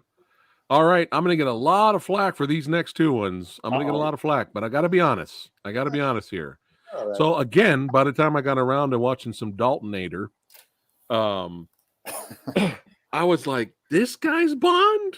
I was so lost because I'm so used to seeing him as a bad guy in movies. And I was like, Dalton is Bond? All right. So I was like, all right, let me give it a shot. I like Timothy Dalton as Bond. I'm sorry. He's he's great. I like him as Bond. I think he gets a bad rap. I really He do. does, because it wasn't his fault. He was sabotaged. He could have been the best Bond ever. Mm-hmm. Have you guys seen Lion in Winter? Yeah. No. Timothy Dalton, go see Lion in Winter. Number one, it's an awesome movie. Hmm. But also Timothy Dalton is in it in one of his best performances. And if he portrayed Bond the way he portrays the King of France in Lion in Winter, he'd still be playing Bond. But the problem is that he was given total freedom to play Bond anyway. He had a very weak director. Mm. And the director let him do all this histrionic stuff. He wasn't playing a spy. He was playing a grand Shakespearean actor. Playing. Yeah, but it was John Glenn, man. You can't. John Glenn is like Major. No, he's not. He's not. No, because you look at what John Glenn did after he got out of the safety zone of James Bond. He did the James Bond thing and everybody supported him, but he's never made a good film after he finished with James Bond. He was a good traffic director. He's not an actor's director. He gave no direction to Timothy Dalton. He let him do whatever he wanted. Still liked him though. I liked his two films. Him too, yeah, but he I liked wasn't his two controlled. And the next one just broke it for me, because he looked like a bureaucrat with a bug up his ass. So thoughts on Living Daylights really quick. What do you guys think of it? Could have been great. Oh, Living Daylights I thought was good. Yeah. Okay. The problem was that, I mean, the climax on the plane, I thought Dalton was very promising. And keep in mind that the original person they cast as James Bond and Dr. No was Cary Grant. The producers wanted Cary Grant, but Cary Grant wouldn't do more than one film. So they said, thank you, we need somebody who'll do 7 or whatever. So Timothy Dalton was Cubby Broccoli's Cary Grant-ish James Bond. But he didn't play it sophisticated. He didn't play it calm. He played it like he was going to blow a gasket every single scene. He You talking looked about like License to he had Kill? a tantrum every single scene. And it wore me out. What did Frank and Vincent, what did you guys think of License to Kill? I like him. I didn't like the movie that he was in. I mean, I thought like especially Living Daylight, I thought he was really let down by the villain, Joe John Baker. Come on. And who turns out later to be in GoldenEye. I mean, like why would you have a villain in a previous Bond film show up as a good guy in another Bond film? And the best fight scene in the movie didn't have Bond in it. Bond wasn't in the fight scene. And that's, again, bad sign. But he showed great promise in the opening. Yeah, I liked him. Great promise. I like him. I thought both films are good. I mean, License to Kill maybe slightly better. But, I always remind myself, without these two films, we wouldn't have Daniel Craig. He's kind of like the predecessor to Yeah, that's true. That's true. Yeah. And I'm a huge fan of License to Kill. I know I'm a minority in that area. Yeah. No, It's the most violent Bond. When it came out to theater, it was PG-13. When it came out to home video, it was rated R. It's still the most violent Bond, even more violent than the Daniel Craig movies. Yeah. But I get the negativity. I mean, the nitpicks that fans have. I get it. They were like, well, it doesn't feel like a Bond movie. It feels like a Lethal Weapon movie, like that era. Every hero, I get it. hero in the movie, but I love it. Every hero who dies in that movie, it's Bond's responsibility. If you go back and watch it again, Bond throws a tantrum, resulting in one of his compatriots' death. Also, the way he treated Carrie Lowell. No, you can't do it. You can't fight along with me. She keeps on going, I'm a trained CIA agent. Let me go. No, you can't. No. And it's like, I like the Bond girls in License to Kill. Oh my! Yeah. Yeah, Talisa de Soto. Oh my! Right. Yeah. Oh, she's beautiful, gorgeous. Yeah, and the other one was Man. badass too. Yeah. Beautiful. That one's good too. Yeah. All right, this is the big one for me. GoldenEye 6 years later. Thoughts? One of the best ever. Certainly the best of Brosnan's. Yeah. Yes. It's Martin Campbell. It's Martin Yeah. Campbell. Martin Campbell. Best of Brosnan's. Yeah. Yeah. If Brosnan acted like Bond in all his other movies, the way he acted like Bond in this, It just seemed from GoldenEye, everything he did after started just going down, down, down, down. Yeah. well, tomorrow, the big thing in Tomorrow Never Dies, the big secret that they're not going to admit, but that's obvious, sabotage the rest of his run. And you know what the big secret in GoldenEye is excellent. One of the thing that made Bond for me in that one was the opening sequence where Bond is preparing the bomb. Well, also the jump off the dam was awesome. Mm-hmm. But Bond is preparing the bomb, and a bullet hits him right here, and all he does is this. Yeah. Yeah. I said that's a pro. That's a real spy. That's a guy who knows what he's doing. And then also the fights with 006. Yes. Yeah. I mean, it's the best martial arts in the Bond films since From Russia with Love. Yeah. And I love how there's no music during that fight. Yeah. They just kick the crap out of each other, man. It's great. He's legit in that movie. The girl is great. Mm-hmm. Yeah. The girl is just, the villain is 006. Sean Bean is 006. Yeah. It's a great James Bond. Yeah. It's unfortunate they just go downhill from here on in. And you know why. Yeah. All right. Tomorrow Never Dies. Here's the deal. You see that woman in the back? Yeah. We know. She was supposed to be in the front. Yeah. In the original script, she was the Bond girl. And, Vincent and I met Michelle Yeoh. I don't know if you've met her before this, Vincent, but we met her at a party in New York the day before she was to report to the Tomorrow Never Dies set. Yeah, I remember. Right. But I listened in, she got a phone call and she was talking to us and she said, I got to take this call. She saw who it was and I got to take this call. And she walks away, but I'm still being me. I'm still going. She's on the phone and she's talking apparently with her agent. And she says, well, why hire me if they're not going to use me? And then I see a report from the set live on Entertainment Tonight. And Terry Hatcher, the new Bond girl, is giving Entertainment Tonight a tour of the Tomorrow Never Dies party set. And there's Michelle Yeoh, and Terry Hatcher introduces this actor and introduces that actor. And then I don't remember for sure, but she kind of looks over her shoulder at Michelle Yeoh and ignores her. Doesn't introduce her. And then 10 minutes into Terry Hatcher's performance in that movie, the character dies. And the corpse of the character had the face of Terry Hatcher digitally put on it. It was actually a stunt person or a stand-in, because by then Terry Hatcher was off the movie. And they had to make the rest of the movie by the seat of their pants, by the skin of their teeth. That's why at the end of the run, all the crew had shirts that said, I survived, Tomorrow Never Dies. Wow. But then the producers said, destroy those shirts. Never let. And at the premiere in London, again, a live telecast from Entertainment Tonight, they're talking on the line. Pierce Brosnan walks by with his wife, and they said, what do you have to say about working with Terry Hatcher? And I don't remember the exact quote because that interview was destroyed, and you can't find it on YouTube or anything. But he says something like, Terry Hatcher should be nicer to people on the way up because they'll be the same people she meets on the way down. I think I heard that somewhere. Oh, wow. Yeah, I remember that line. And that cemented, more than the movie, that quote, him going public with his feelings, cemented his doom. From then on, they didn't treat him. They cast Denise Richards. They say, you think Terry Hatcher was bad? Not only did they cast Denise Richards, As a nuclear scientist. way on the set. Oh my Lord! You can't get her fired. Terrible. Yep. God. I Next. enjoy Tomorrow Never Dies. I'm sorry. I I hate. love the- Tomorrow I don't Never like the Dies main. I because don't like the main Michelle Yeoh. villain. The main. I like the actor's great as the Yeah. but the main villain's kind of the character's kind of weak.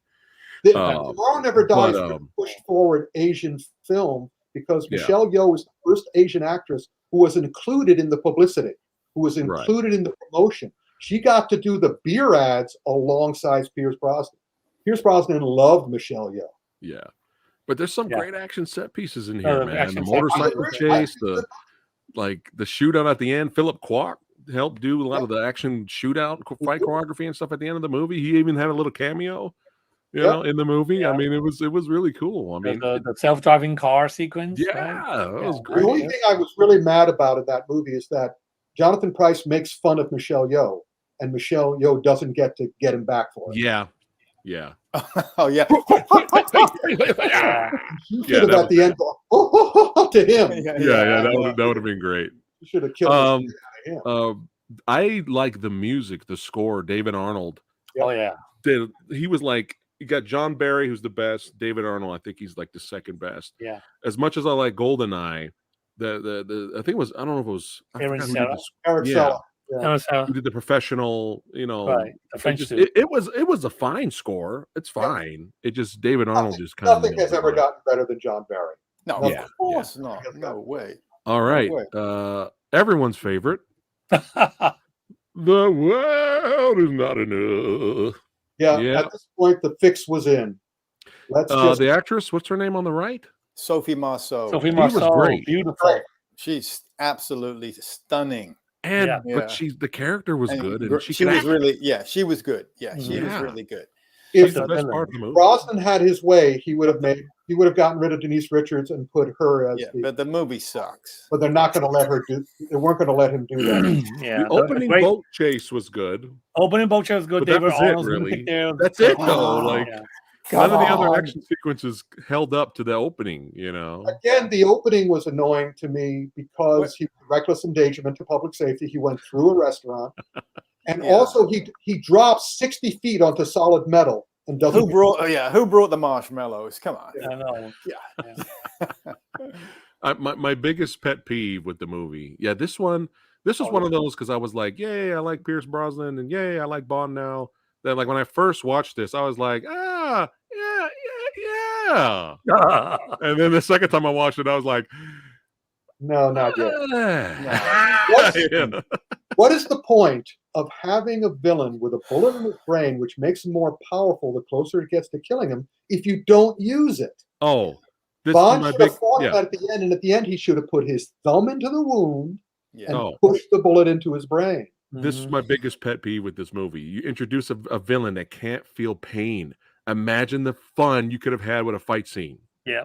Oh They my don't- God. Could you imagine Bond stabbing the shit out Yeah. of him and he's just looking at him like, is that it? You could have had so much fun with that. It was so boring at Like the I end. said, at the end, the villain should have had Bond at, and the only thing Bond could do was put his finger in the wound and push the bullet into Yeah. it. Yeah, that reminded me of the movie, the trilogy, The Girl with the Dragon Tattoo, the Swedish, Swedish, with the guy who felt no pain. Oh, it was unbelievable. My Much God. better. Yeah, God. much better. Incredible. All right. I guess Yeah. we're done Still with this not the one. bottom of the barrel for Pierce, though. Oh, Yeah. The bottom No. of the barrel yet. I told Now- you, it just is. Yeah. Woo. Now, I'd rather watch The World Not Enough than this. Now it's time for the Batman and Robin of the James Bond Oh. franchise. Die Yes. another day. Die, die, die, die, die, die, die, die. another day. That's awful. Oh Poor man. Pierce. Poor Pierce. Now, Bad. could you be honest, guys? Could you watch this and laugh at how bad it is and get some entertainment out of it that way? Yeah. I just felt terrible for him. Did you ever see the documentary Everything or Nothing, which is the story? There's a great scene where they're interviewing Pierce about this movie, and he goes, hang gliding, hang gliding, and he just starts laughing. He couldn't believe it. I saw that. Yeah. That Yeah, was that's- hilarious. Except to watch Halle Berry come out of the water and Rosamund Pike. Yeah. That's our first Pike's movie. awesome. Beyond that, the movie's, You see, I like the opening. I mean, I like the idea of the movie, the opening in Korea, and the I like the fact that he got caught. He got Yeah, captured. the opening was I good. like that. Yeah, Great. And then him leaving, dealing with M and all that. That was the best part of the film. Yeah. I like But the sword fight. Yeah, the sword fight is. That was But good. also, I love the villains. It could have been a really good movie, but it wasn't. Yeah. We got invisible cars. We're all over the place with this. Yeah. We got James Bond surfing. Laser. They also had at that time they had real invisible cars. They just didn't. Madonna is in it. Yeah. Again, weak villain. Poor Poor Pierce. I like the villain. I like that he was. Which one though? Well, I liked both Rosamund Pike, and I liked Rick Yune? Stevens. With the robotic arms guy. Yeah, I also liked the Korean henchman. Rick Yune. Yeah. Steve Yune, Rick Yune. It could have been a really good movie. Yeah. So you still think Diamonds Are Forever is worse than this or better than this? It's more tragic. This one was less tragic than Diamonds. Oh, okay. You're looking at Diamonds Are about Moonraker, right, Frank? Moonraker. Moonraker. That's right. Over this. All right. Let's get to the Craiginator. And we all know how we feel about Craig. Yeah. I talked about this before, but yeah, I was one of the naysayers at first. I was like, why do we have James Blonde? Who is this jobber? I didn't see Cake. I didn't know anything, right? And I went in, and Casino Royale is phenomenal. It blew me away, man. Really, really good. Again, Martin Campbell, the director. Yeah, Martin Campbell, just so good. Mads Mikkelsen, great. I mean, we all talked about this before. Like, it's just phenomenal. Yeah. 5-star James Bond movie. Evergreen. And only one flaw in the whole film. Yeah. Right. And you mentioned that before, what happened with Mads and all that stuff.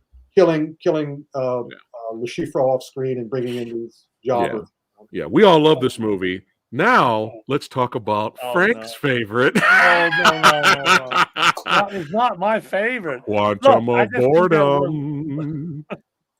Look, with the fact that I think they, considering the fact that the writers were on strike, I think they did a hell of a good job.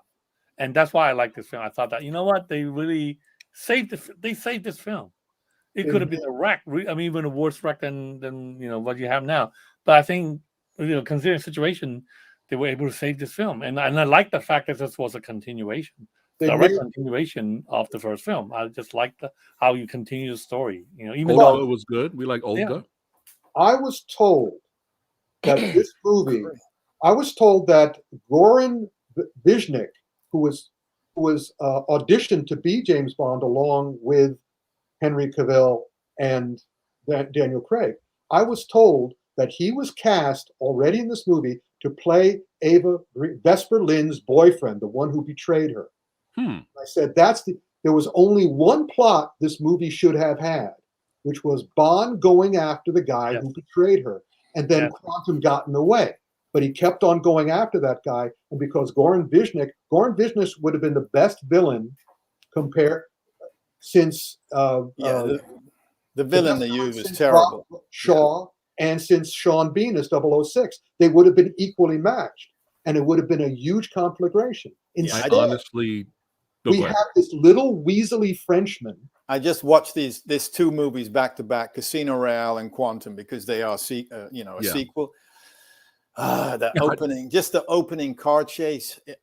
Such a mess. I'm dizzy after it. I can't. Yeah, it was like I got to close my eyes. It's ridiculous. You felt like this. Oh no.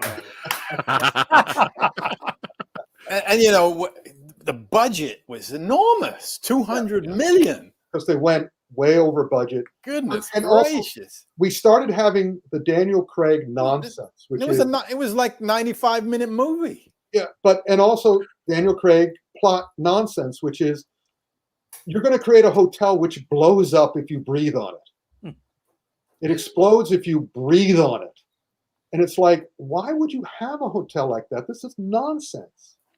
And I don't even remember the villain. That continues. Yeah, I don't even remember who the villain was in Quantum of Solace. I did like his relationship with the Bond girl, though. I like how it turned out, though. That was fine. I also felt the Strawberry Fields was an awesome character. Yes, awesome character. She was wasted, and her death was wasted to try to echo back to Goldfinger, except with oil. Set it up properly. You know, it's like they came to the set every day and they weren't thinking about the structure of the film at all. I'm making it up as they went along. They have to make it, because of the writer's strike. So. They still had a script. Pure Condor. You know, they just, yeah, that's right. Let's make it up. I don't know what to do today. Oh, let's stick a shark in it. That's right. You had experience with that. Oh, but I they do. had a script. Bloody They didn't hell. have a finish. They had a script. Now, could you say? Oh, go ahead, Rick. No, that's all right. Could you say that Never Say Never Again is proto Skyfall because you have a Bond who's older and dealing with being old? Well, in that respect only. I mean, Skyfall was an anniversary movie. It was, I think, the 50th anniversary of James Bond, and as such, as a celebration of the James Bond series and of James Bond, I thought Skyfall worked. However, it harkens back to Goldfinger in that he doesn't accomplish shit in this movie. Exactly. Yes. But it's still a fun movie. It's still a beautifully done movie. I love this Albert movie. Finney, Judi Dench, Javier Bardem. I mean, it's awesomely made. Yeah. It's nonsense. I mean, the whole sequence with the subway. I mean, how did Bardem arrange that? Yeah, I know, right? Yeah. But still, I enjoyed it, and I Yeah. have the DVD, and I still enjoy it for what it is. But it was a warning to me and everyone as to what Daniel Craig's Bond would become. Yeah. Which is All a right. navel gazer. The movies are not about James Bond; they're about Daniel Craig as James Bond. Interesting. All right. So we are kicking ass and taking names, starting hot. Well, kind of tripped a little bit there. All right. It's all right. We caught ourselves. We caught ourselves a little bit, and now we're asleep. We're sleeping. We're taking a nap. I wish I was asleep. I wish I had been asleep through. I watched it again, man, to prepare for No Time to Die, and I still feel the same about it, man. It's just like, yeah, it is a little mess. It's a little so disappointing. Yeah, it is. They didn't do anything with anybody's character. It's like, come on. I liked Entertainment Weekly's theory, which is everything in the movie. As soon as they get on a train, they take a train, which apparently has a stop. If you sit on the train, you'll hear them go, Blofeld Secret Headquarters, next stop. Get off at Blofeld Secret. So he's going to Blofeld. Blofeld wants him there. And Hinks has a big fight with him on the train. Why? And also they give Hinks the job because he takes out the eyes of another Spectre agent. I mean, what kind of business are you running, Blofeld? Yeah. And then the whole end of the movie, Bond is getting drilled in the head. And so Entertainment Weekly said he was dead. They killed James Bond, and the rest of the movie is his fantasy, like the end of Brazil, like the Michael Palin movie, Jonathan Pryce movie, The End of Brazil, or the occurrence at Owl Creek Bridge. Because the rest of the movie makes no sense. Yeah. He takes the gun and he again, they have another headquarters that blows up if you shoot it. Just explodes if you shoot it. It's just. I know you hate to fight on the train, but I was so bored. That drove me crazy. I was so bored that I liked the fight because I was so bored. I was like, hey, all right, action. Let's go. But yeah, go ahead. You have a knife. You have a big muscular guy in front of you. How do you use the knife on that guy? Do you do what James you do Psycho, which is what Daniel Craig did? Do you do Psycho so he could block it? So you're saying bad fight choreography there? No, it wasn't a choreographer's fight. By this time, Daniel Craig had taken over the productions. Oh. They gave him all the power in the world because he was so pissed. He was in terrible pain throughout this movie. He damaged his leg and his knee at the beginning of the production. So he kept going. So he was angry throughout. He was the word they use, I think he used the word, agony. He was in agony throughout this movie. So at this point, just get it over. Just get it over. That's kind of like the movie. Let's move on to the next one. This was 10 hours planned, Vincent. Yeah. All right, yeah, and to go back to on Her Majesty's Secret Service, I bought their relationship way more than Bond's relationship with this girl. That was so forced. So Yeah. how Frank feels about No Time to Die. On how Frank feels about Quantum of Solace. That's how I feel about No Time to Die. Because I was just kind of like, yes, it's a step above Spectre. There seemed like there was effort, and it could have been a lot worse. So that's how And when we already talked about No Time to Die. If you guys haven't seen our review, make sure you check it out. But it's just one of those things where maybe at the time, because I came out fresh out of the theater, I rated it maybe a little bit too high at the time. Me too. But I was entertained. I was just so happy that I wasn't bored and falling asleep. I was entertained by it. And I love the little Easter eggs and homages to the previous films. That's how I felt On about second viewing, all the stupidity came out. All the stupid stuff came out. Like killing the scientist who could have cured the problem. Right. What the hell were you thinking? Remember like the article I sent you about the kid? Yeah. Like how I think one reason that people got turned off by the film was because, it involved a kid in peril in 2 scenes. The chase in the forest, and then later in the the bad guys headquarters. Yeah, I think some people are turned off by that. Well, of course, it's a stunningly creepy sequence in the headquarters, and the only way they could figure out to end it was just the villain just letting him go. Just go away. Just go away now. I'm going to stop acting like I'm going to have sex with you. Just go away. But we all loved Anna, of course. She was great. Oh my God, Anna! Yeah. And they blew it. She's going to be in a John Wick series now instead of being a Roma series. Yeah. They blew it again. Well, I'll be watching that movie too, though. I'll be honest. Anything she's in at this point, I won't. At this point, yeah. But yeah, I thought it was a fitting end. There's so many people out there that really, really hate this movie. They hate that Bond. Sorry, spoilers. You guys should know by now that Bond dies. I don't know. I thought it was appropriate, like how Rick titles the film. No Time to Die. Yeah. There you go. And also, of course, Daniel Craig. Entertaining, man. Daniel Craig's attitude is, "I'm taking my ball and I'm going home." Yeah. I'm taking Bond with me. This is you've watched my James Bond screw all the other ones. Right. And it's a lot better because it could have been this. Oh. It could have been, man. Vincent, do you have something to say about it? No. Vince is ready to go. All right. I have my last word. You ready? Go ahead. Go. And then we got to go to our list, and then we're going to end it. James Bond is dead. Long live James Bond. Hey, love it. Right. Like that. All right. Okay. All right. Time for our list. Top 10 list. Really quick before we do that. Yeah. This is who the internet voted for who their favorite Bond was. You ready? Here we go. And I couldn't put George Lazenby in there. I tried to, but they only gave me a certain amount of spots. So sorry, I couldn't put George in there. But here you go. Yeah, of course. Sean Connery. There you go. Without Sean Connery, the others wouldn't exist. Man, Dalton is low. Damn. All right. Just showing the love to the public. All right. So now we're going to go around, give our top 10 list and who our favorite Bond is, our favorite movie is. Frank, go ahead.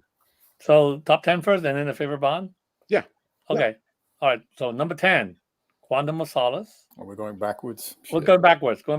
So some, from the 10 to 1. Lead up to the best one. Like David Letterman style. Your favorite. Yeah. Okay. So number 10, Quantum of Solace. I know. Number 9. Number 9, GoldenEye. Oh dear. Okay. Number 9, GoldenEye. Number 8, You Only Live Twice. Number 7, No Time to Die. Okay. Number 6, The Spy Who Loved Me. Number 5, Dr. No. Number 4, Moonraker. Number 3, Casino Royale. Number 2, On Her Majesty's Secret Service. That's my number 2. And number 1 for me is Thunderball. All right. Yeah. Look at that. Wow. So it's obvious that Connery is my favorite Bond. So. All right. Look at that. All right. Vincent? 10, No Time to Die. 9, Living Daylights. 8, License to Kill. 7, GoldenEye. 6, Spy Who Loved Me. Number 5, On Her Majesty's Secret Service. 4, Casino Royale. 3, Goldfinger. 2, Dr. No. And number 1, From Russia with Love. And of course, favorite Bond is Sean Connery. All right. Yeah. Rick. Well, I didn't put it in that order, so I'm just going to. I put it in the order my favorite as they came out. Sure. You know, Dr. No, From Russia with Love, Goldfinger, On Her Majesty's Secret Service, The Spy Who Loved Me, For Your Eyes Only, The Living Daylights, GoldenEye, Casino Royale, Skyfall. All Skyfall right. would have been my number 10. And, Right. And From Russia with Love and Casino Royale would have been my number 1. And favorite Bond? No question. The man who said it first, the man George Lazenby. Yeah. This All never right. happened to the David other, Niven. this never happened to the other fellow. David All right, Niven is Sean favorite Connery. Bond. Fleming wanted David Niven to be James Bond. All right. Samurai Guy's turn. Okay. I'm sorry. I got to put it on here. Sorry. I apologize. Number 10's Tomorrow Never Dies. Number 9, The Spy Who Loved Me. Number 8, No Time to Die. Number 7, From Russia with Love. Number 6, For Your Eyes Only. Number 5, Skyfall. Number 4, Goldfinger. Number 3, I'm representing some love for the Daltonator, putting License to Kill as number 3. I know. I'm crazy. Wow. I'm crazy. All right. Number 2, Casino Royale is my number 2. It's not even my number 1. Number 1. View to a Kill. I gotta give love to the movie that opened the gates and made me a Bond fan. I'm nostalgic for it. So GoldenEye is my number 1 Bond movie. I'm just nostalgic for it. It opened up the gates.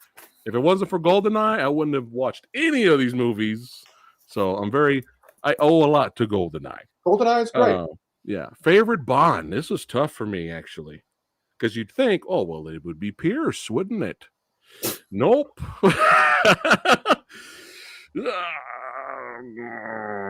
Man, it was close. It was really close because I really wanted to go with Dalton, believe it or not.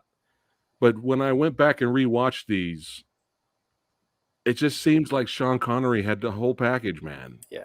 It just, don't get me wrong. I love Dalton murdering everyone. I love Craig's just fucking dudes up and being just badass. I love that stuff. But I don't know. It just seemed like you take a little bit of each guy, take a little bit of each Bond, you throw them together. It just seems like Sean has a little bit of everything. He's got the whole package. Everybody followed it. I'm surprised I picked Sean. Yeah. I know, but I can't deny it. All right, this was a lot of fun. This was a blast. We need Vincent to get some sleep. What is it, like 11 o'clock over there? 11th. Yeah. No Maybe problem. Get some dinner. Yeah, get some dinner. Always an honor and a privilege to have my brothers here. That's right.